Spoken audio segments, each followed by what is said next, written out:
नमस्कार दोस्तों, स्वागत है आप सभी का हमारे YouTube चैनल एसजे क्लासेस पर। तो देखिए, हम आज पढ़ते हैं एक्सरसाइज 3.4 और इसका जो बेसिक कंसेप्ट है उसमें हम पूर्ण वर्ग विधि के द्वारा द्विघात समीकरणों को हल करना सीखेंगे।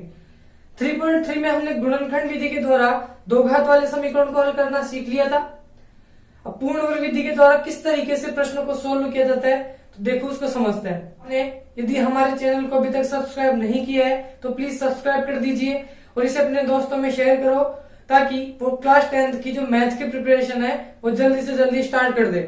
आप लोगों को यहाँ पर हमारे इस चैनल पर क्लास 10th की टोटल मैथ यहाँ पर मिल जाएगी और इसको सब्सक्राइब करना ना भूलें। तो देखिए, अब हम पढ़ते हैं इसका जो कंसेप्ट है उसके बारे में। तो सबसे पहले जो मेथड का नाम हुआ है पूर्ण वर्ग विधि के द्वारा द्विघात समीकरण के हल। तो कंप्लीट स्क्वायर मेथड, इस विधि से इसको सोल्व करना है। तो इसमें कहीं ना कहीं आपका जो नंबर है वो एक स्क्वायर की फॉर्म में बनेगा। तो इसके दो नियम आपको दे रखे हैं, उसको इस तरीके से समझते हैं। देखिए, पहला नियम आपके पास होता है कि जो आपके क्वेश्चन में एक्स स्क्वायर का गुणांक होता है उसका भाग हमारे को सभी पदों में देना होता है। तो जैसे ये द्विघात समीकरण का मानक रूप आपको दे रखा है, ये द्विघात समीकरण का मानक रूप है। इसमें एक्स स्क्वायर का जो गुणांक है वो आपके पास एक ए आ रहा है। तो इसका भाग यदि सभी पदों में मैं दूंगा तो एक्स स्क्वायर अपॉन ए प्लस बी अपॉन ए इंटू एक्स प्लस सी अपॉन ए और 0 अपॉन ए से ए कट गया तो यहां बना X square plus B upon A X plus का C upon A equal to 0। इतना करने के बाद जो सेकंड रूल है वो देखिए क्या है कि जो आपके पास x का गुणांक आया है, ये सॉरी जो शुरू में था, उस x के गुणांक का क्या करना है हमारे को आधा, फिर जो आधा होगा उसका वर्ग करना है और वर्ग करके LHS और RHS दोनों पक्षों में जोड़ना है। या ऐसा बोल सकते हो कि एक ही पक्ष में दोनों को घटाना है और जोड़ना है, या तो दोनों पक्षों में उसको ऐड कर दो और यदि एक ही तरफ आप करना चाहते हो उनको तो एक तरफ उसको जोड़ना भी है और घटाना भी है। ऐसा करने से उस इक्वेशन पे उसका कोई फर्क नहीं पड़ता, वो बैलेंस रहती है क्योंकि वो उस टर्म से उधर वाली टर्म कैंसिल हो जाती है। तो यदि मैं इसका आधा करूं तो बी अपॉन ए का आधा होगा बी अपॉन 2 है, इसका हाफ करेंगे तो 2 इससे मल्टीप्लाई हो जाएगा और इसका स्क्वायर करके हम LHS में भी ऐड कर देते हैं और 0 के साथ भी बी स्क्वायर अपॉन 2a का होल स्क्वायर ऐड कर देते हैं। तो इस तरीके से जब इसको सोल्व करते हैं तो यहां से आपके पास सूत्र भी जनरेट होगा जिसको हम बोलते हैं द्विघाती सूत्र या श्रीधराचार्य सूत्र। तो देखिए, पहले हम पूर्ण वर्ग विधि के द्वारा प्रश्नों को सोल्व करना सीखते हैं, उसके बाद हम श्रीधराचार्य के थ्रू भी प्रश्नों को सोल्व करते हैं। तो इसके दो नियम आपको मैंने बता दिए। पहले एक्स स्क्वायर के गुणांक का भाग देना है, फिर आपको एक्स का जो गुणांक है उसका आधा करना है और आधा करके उसका स्क्वायर करना है, उसके बाद उसको दोनों पक्षों में ऐड कर देना है। तो ये पूर्ण वर्ग विधि का कंसेप्ट था। तो देखिए, क्वेश्चन नंबर फर्स्ट का जो पहला पार्ट है वो आपको दे रखा है 3x square minus 5x plus का 2 इक्वल टू 0। तो ये द्विघात समीकरण है और इसका हमारे को सॉल्यूशन निकालना है। तो यहां तो आपको बोल रखा है कि इसको पूर्ण वर्ग विधि के द्वारा ही सोल्व करो। तो एक चीज आप ये समझो कि यदि आपको क्वेश्चन के अंदर मेथड का नाम यदि दे रखा हो तो आपको पर्टिकुलर उसी मेथड से उसको सोल्व करना है।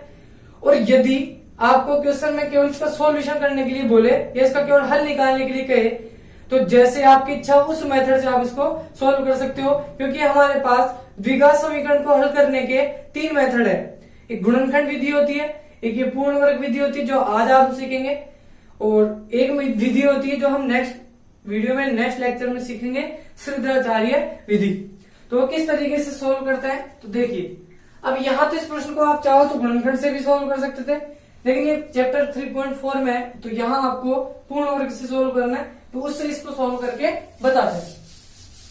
तो देखो, इसका पहला स्टेप मैंने बताया था कि यदि आपका question ax square plus B X plus C की फॉर्म में यदि है तो पहले बार आपको क्या करना है कि जो एक्स स्क्वायर का गुणांक है यहां पर आ रहा है 3, तो एक्स स्क्वायर का गुणांक का भाग हमारे को सभी पदों में देना होता है। तो देखिए, 3x square upon 3 minus 5 upon 3 into x plus 2/3 equals to आगे 0/3। या आप यहां लिखना चाहो तो लिख सकते हो कि 3 का भाग सभी पदों में देने पर। तो 3 से 3 यहां कैंसिल हो जाएगा, तो यहां तो केवल x² बचा, माइनस 5/3x प्लस का 2/3 इक्वल्स टू 0/3 आपके पास आ गया 0। तो इसके बाद देखिए, यदि आपने इसको x² का गुणांक की इकाई बना दिया या x² का गुणांक का भाग सभी में दे दिया तभी वो इकाई बनेगा। उसके बाद देखिए कि जो x का गुणांक आपके पास आ रहा है वो हमारे पास आ रहा है 5/3। इस गुणांक का पहले तो हमारे करना है आधा, फिर उसका करना है स्क्वायर। तो 5/3 इसका मैं यदि हाफ करूंगा तो किसी भी नंबर का हाफ करने के लिए उसमें 2 से डिवाइड करना होता है, तो 2 से डिवाइड इसमें कर दिया तो ये हो गया 1। तो 5/3 ये ऊपर जाके उल्टा हो जाता है, तो यहां बन गया 5 1 जा 5, तो 3 2 जा 6। तो 5/3 का यदि मैंने हाफ किया तो हमारे पास आ गया 5/6। तो इस 6 का स्क्वायर करके हमारे को LHS में भी जोड़ना होगा और RHS में भी जोड़ना होगा। तो अतः x के गुणांक का आधे का वर्ग करके जोड़ने पर, अब जोड़ना आपको दोनों पक्षों में होता है, तो मैंने x² minus 5/3 into x plus x के गुणांक क्या है हमारे पास 5/3, इसका हाफ जब मैंने किया तो आपके पास नंबर आ गया 5/6। तो उसका स्क्वायर करके आपको इधर भी जोड़ना है, प्लस इसमें 2/3 और आ रहा था, और 0 के इधर भी आपको 5/6 और इसका स्क्वायर करके जोड़ना है। इसके बाद देखिए x² माइनस 5/3x, 5 का स्क्वायर हो गया 25 ये हो गया 36 प्लस 2/3 ऐसे कैसे, ये बन गया 25/36। अब इस क्वेश्चन में देखिए ये तीनों यदि आपके पास मिल जाएंगे, ये जो नंबर आपने जोड़ा था उसको यदि इसके पास लेते हैं तो एक आइडेंटिटी बनती है। यहां पर कैसे, तो इसको एक बार 25/36 यदि मैं नहीं लिखूं तो इसको आप ऐसे कैसे भी छोड़ सकते हो 5/6 और इसका स्क्वायर, और प्लस में यहां चल रहा है 2/3। तो यहां आप इसको इस तरीके से लिखोगे कि x² माइनस, देखिए यदि इसको मैं a मानते हुए चलूं तो a² ये बन रहा है, ये आपके पास बन रहा है b²। क्या इन दोनों से ये जो पद है वो 2ab की फॉर्म में बन रहा है या नहीं बन रहा। तो यदि मैं a की वैल्यू x लेता हूं और b की वैल्यू 5/6 यहां से यदि लेके चले तो एक बार मैं a प्लस बी का होल स्क्वायर वाला फॉर्म देखते हैं या a माइनस बी का होल स्क्वायर वाला देखते हैं, क्योंकि ये वाला पद भी जो x के साथ वाला पद है वो यहां पर माइनस आ रहा है। तो इसको यदि ओपन करते हैं तो आइडेंटिटी बनती है a² minus 2ab plus b²। a की वैल्यू यदि आप x लेते हो तो x² माइनस 2, a की वैल्यू आ गई x, b की वैल्यू आ गई 5/6 और b की वैल्यू आ गई 5/6 का स्क्वायर। तो यहां से जिन दो नंबर का स्क्वायर आपको प्राप्त हो रहा है वो तो a और b की वास्तव में वैल्यू होगी, तो a की वैल्यू यहां बन गई x। तो इस तरीके की फॉर्म को भी तो आप वापस इसी तरीके से जनरेट करते हो, या इस फॉर्म को इस तरीके से अपन बढ़ा सकते हैं। तो a² minus 2ab plus b² में इसको पुट किया तो देखो 2 1 जा 2, 2 3 जा 6, तो ये बन गया x², ये ऊपर बच रहा 5x/3 प्लस के 5/6 और इसका स्क्वायर। तो देखो ये x² माइनस 5/3x प्लस 5/6 का स्क्वायर यदि यहां बन रहा है तो ये तीनों मिलके आपके पास एक आइडेंटिटी बना देंगे a माइनस बी के होल स्क्वायर जैसी, जहां पर a की वैल्यू यहां पर आ रही है x और b की वैल्यू आ रही है 5/6।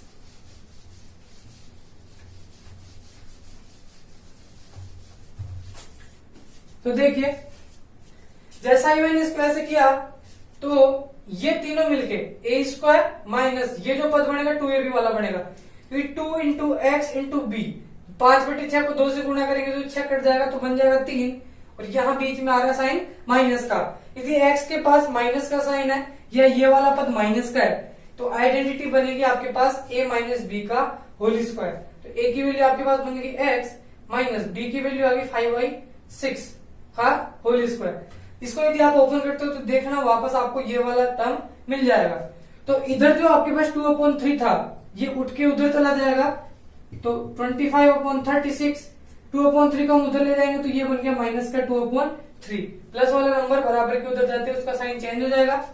तो इधर तो बन रहा है आपके पास x माइनस के 5/6 का स्क्वायर, और इधर देखिए इन दोनों को यदि मैं घटा हुआ तो इनको पहले लेसा लेना होगा, तो दोनों का लेसा आ गया 36 का 36 में डिवाइड किया तो 1 को 25 से मल्टीप्लाई किया तो 25 माइनस 3 का डिवाइड किया 36 में तो आपके पास आ गया 12 को 2 से यदि मल्टीप्लाई करते हैं तो यहां आ गया 24। तो देखिए x माइनस 5/6 इसका स्क्वायर कर दिया तो यहां बन गया 1, नीचे बन गया 36।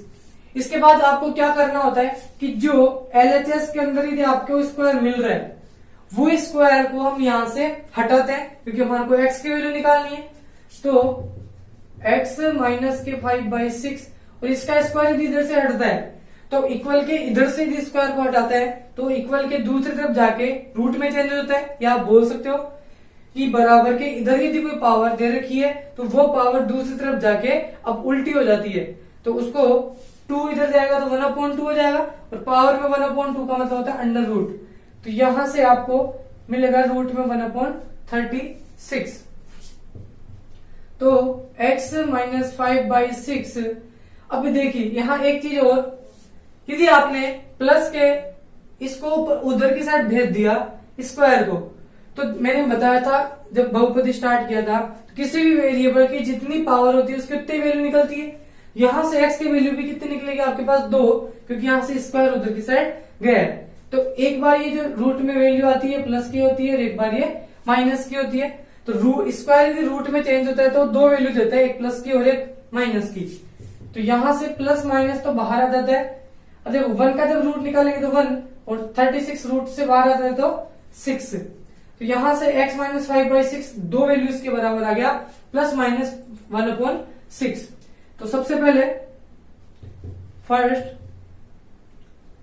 पॉजिटिव साइन मैंने यदि ले लिया, सबसे पहले हम साइन लेते हैं पॉजिटिव वाला, धनात्मक चिन्ह यदि मैं लेता हूं तो x माइनस के 5/6 ये होगा प्लस के 1/6 के बराबर। यहां से x की वैल्यू यदि निकालते हैं तो 1/6, 5/6 उधर गया तो 5/6, इन दोनों का एलसीएम लिया तो 6, ऊपर बन गया 1 + 5, दोनों मिलकर बन गया 6/6 इक्वल टू यहां आपके पास मिल गया 1। सेकंड कंडीशन में मैं लेता हूं नेगेटिव साइन, ऋणात्मक चिन्ह यदि ले बराबर वाला, तो x माइनस 5/6 इक्वल टू आगे माइनस के 1/6। यहां से यदि x की वैल्यू निकाले तो माइनस के 1/6, माइनस 5/6 यदि उधर जाएगा तो प्लस का 5/6, दोनों का एलसीएम लिया तो आ गया 6, ये इसमें डिवाइड किया तो माइनस का 1 प्लस का 5, ऊपर 5 - 1 ये बन गया 4, नीचे बन गया 6। अब ये दोनों इवन नंबर है तो इसमें 2 से डिवाइड हो रहा है, 2 से इसको कैंसिल कर दिया 2 टाइम्स, इसको कर दिया 3 टाइम्स, तो आपके पास x की जो वैल्यू निकल के आ गई दूसरी वो है 2/3। तो यहां से आपको समझ में आ रहा होगा कि जब मैंने इसको पूर्ण वर्ग विधि से सोल्व किया तो x के आपको 2 मान प्राप्त हो गए। क्यों? क्योंकि हमारा जो इक्वेशन था वो एक क्वाड्रेटिक इक्वेशन था। क्वाड्रेटिक इक्वेशन को आप किसी भी मेथड से सोल्व करो, हमेशा उसमें जो मूल आएंगे जो उसके शून्य आएंगे या उसमें जो चर के जो मान आएंगे वो हमेशा उसकी पावर के बराबर आता है। तो यहाँ उसकी 2 घात थी, तो इसलिए जो चर है उसके मान कितने हैं 2, एक x की वैल्यू आ गई 1 और दूसरा x की वैल्यू आ गई 2/3। अब ये दोनों ऐसी वैल्यूज है जिसका इसमें यदि आप पुट भी करते हो तो यहां से हमेशा आपको आंसर मिलेगा 0, क्योंकि इसके शून्य की निकलते हैं। तो इस विधि द्वारा भी आप इसके शून्य निकाल सकते हो। तो इस विधि को बोलते हैं पूर्ण वर्ग विधि। देखिए क्वेश्चन नंबर फर्स्ट है, उसका सेकंड पार्ट आपको दे रखा है 5x² माइनस का 6x माइनस का 2 इक्वल्स टू 0। पहले मैंने बताया था जब इसको पूर्ण वर्ग से सोल्व करेंगे तो x² के गुणांक का सभी पदों में भाग दे देंगे, क्योंकि हमारे को इसमें x का जो गुणांक x² का जो गुणांक होता है या x² से जो गुणा होता है वो हमेशा इकाई होना चाहिए। तो इसको इकाई बनाने के लिए हमारे को सभी पदों में इसके गुणांक का क्या देना पड़ेगा, भाग। तो 5x² इसमें डिवाइड किया मैंने 5 से, क्योंकि इसका गुणांक 5 था। इसमें भी इसका डिवाइड होगा -2/5 इक्वल्स टू आपको मिल गया 0। इसके बाद देखिए जैसे आपने डिवाइड कर दिया उसको सॉल्व कीजिए तो 5 से 5 कैंसिल हो गया तो यहां बन गया x² -6/5x माइनस का 2/5 इक्वल्स टू 0। पहला काम हमने यहां तक कंप्लीट कर दिया है। अब इसका जो दूसरा नियम है वो ये कहता है कि जो आपके पास x का गुणांक आ रहा है तो यहां हमारे पास आ रहा है 6/5, ये प्लस का भी हो सकता है माइनस का भी हो सकता है, इससे कोई फर्क आपको यहां नहीं पड़ेगा। यहाँ केवल कांस्टेंट नंबर आपको लेना है। तो यहाँ इसका जो गुणांक है वो आपके पास आ रहा है 6/5। तो इस गुणांक का आपको क्या करना है आधा। तो पहले इसका यदि आधा करना तो नीचे 2 से डिवाइड करना पड़ेगा। तो 2 1 जा 2, 2 3 जा 6। तो इसका आधा करने पर हमारे को मिल रहा है 3/5। आधा करने पर जो भी नंबर आपको मिल रहा हो तो उसका वर्ग करते हैं और वर्ग करके दोनों पक्षों में ऐड कर देते हैं। तो x² माइनस का 6/5x, इसका आधा जब मैंने किया तो हमारे को मिला 3/5। 3/5 का जो स्क्वायर है वो मैंने इधर भी लिख दिया। ये -2/5 इधर पहले से था। इस 0 में एक चीज और ऐड हो जाएगी 3/5 और उसका स्क्वायर, और 0 उसमें ऐड होते कोई फर्क नहीं पड़ता तो इसको ऐसे की ऐसे लिख दिया। यहां बन गया x² माइनस 6/5x। इधर देखिए ये जो तीनों स्टेप आपके पास आ रही है ये a² माइनस ये जो स्टेप बनेगी वो 2ab वाली फॉर्म बनेगी प्लस b², इस फॉर्म में आपको दे रखी है। तो a² माइनस का 2ab प्लस b², इस तरीके से जो आइडेंटिटी बनती है वो मिलके बन जाती है a माइनस बी का होल स्क्वायर। यहां a की वैल्यू आपके पास आ रही है x माइनस b की वैल्यू आपके पास आ रही है 3/5 और इसका आपको क्या करना है होल स्क्वायर करना है। अब इसको यदि मैं ओपन करता हूं तो x का स्क्वायर भी मिल जाएगा, 3/5 का स्क्वायर भी आपको यहां से मिल रहा है। अब तीसरा ये 2ab वाला टर्म्स है, इसको कैसे प्राप्त करें। तो 2 इंटू a की वैल्यू आ रही है x, b की वैल्यू आ रही है 3/5, तो 3 2 आपके पास आ गया 6/5 और उसको मल्टीप्लाई कर दिया x से। तो ये 2ab वाली टर्म थी -2ab वाली, क्योंकि आपको a² minus 2ab plus b² वाला फॉर्म बन रहा है। तो यहां से इसका आंसर आ गया माइनस का 6/5x।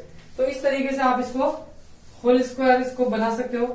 तो जैसे ये होल स्क्वायर बनता है इसका मतलब यहाँ पूर्ण वर्ग इसका बन चुका है जैसा हमारे मेथड का नाम था। तो देखिए इधर बन रहा है 3/5 का स्क्वायर, तो 3 का स्क्वायर किया तो 9, 5 का स्क्वायर किया तो 25 और इधर जो ये माइनस का 2/5 था इसको मैं उधर ले जाता हूं तो ये बन गया प्लस का 2/5। आगे इसको और सोल्व करें तो x माइनस का 3/5 इसका स्क्वायर कर दिया।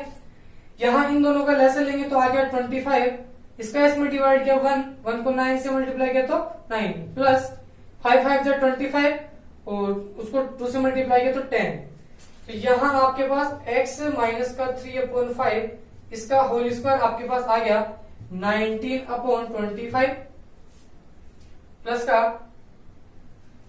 उसके बाद देखिए स्क्वायर को जब हम रूट के उधर लेके जाते हैं तो ये स्क्वायर को जब बराबर के हम दूसरी तरफ लेके जाते हैं तो यहां से ये दो तरीके से बदल जाता है, एक बार प्लस में और एक बार माइनस में। तो x माइनस का 3/5 ये इधर की साइड यदि आएगा स्क्वायर इधर की तरफ आएगा तो ये बदल जाएगा अंडर रूट में, और रूट में जब ये बदलता है तो यहां इसके बाहर आपके पास दो वैल्यू निकलती है, एक प्लस में और एक माइनस में, क्योंकि आपने इधर से स्क्वायर ट्रांसफर उधर किया था। तो x माइनस का 3/5 इक्वल प्लस माइनस देखो 19 एक प्राइम नंबर है जिसका कोई रूट नहीं होता, इसके ऊपर रूट ऐसे कैसे आएगा। नीचे जो 5 है 25 है उसका रूट निकल के आता है प्लस के 5। तो यहां एक बार इसको प्लस का लेना है आपको, एक बार इसको माइनस का लेना है और उस तरीके से सोल्व करना।